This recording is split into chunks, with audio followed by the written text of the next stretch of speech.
Concept తో భూ ఆధార్, ఇది చంద్రబాబు నాయుడు గారు 2018 టైంలో మాట్లాడిన పదం.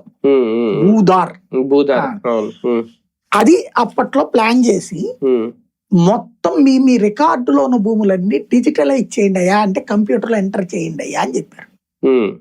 ఈ రెవెన్యూ డిపార్ట్మెంట్ స్టాఫ్ ఎంతమంది ఉంటారు? చాలా పరిమితంగా ఉంటారు. వీళ్ళకి పొద్దున్న లేచిన దగ్గర నుంచి ప్రోటోకాల్ పనులే వస్తాయి, ప్లస్ ఆ శవాలు అంత్యక్రియలు వాటికి సంబంధించిన ప్రోటోకాల్స్ ఉంటాయి.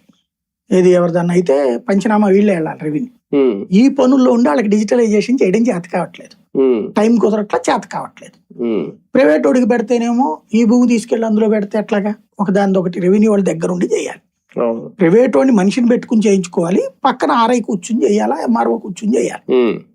ఇది బద్ధకం ఎక్కువైంది, పని తగ్గిపోయింది. దీంతో వీళ్ళేం ప్రెషర్ పెట్టారట. పెట్టేటప్పటికి వీళ్ళు ఏదైతే చంద్రబాబుకేమో పూర్తయినట్టు చూపించాలి, ఇక్కడేమో అవట్లా. కాబట్టి బాబు ప్రెషర్ తట్టుకోలేక వీళ్ళు తీసుకెళ్లి దాన్ని 22 పడేసారు మొత్తం. దేవాదాయ శాఖ భూములు 22 ఇండస్ట్రియల్ ల్యాండ్స్ 22 అంటే వీళ్ళు సర్వే చెయ్యలేని అన్ని 22 డిజిటలైజ్ చేయలేని అని వేసి పడేశారు. అంది 1,60,00,000 ఎకరాలు 22 చేరినాయట. 1,60,60,00,000 ఇలాంటి భూములు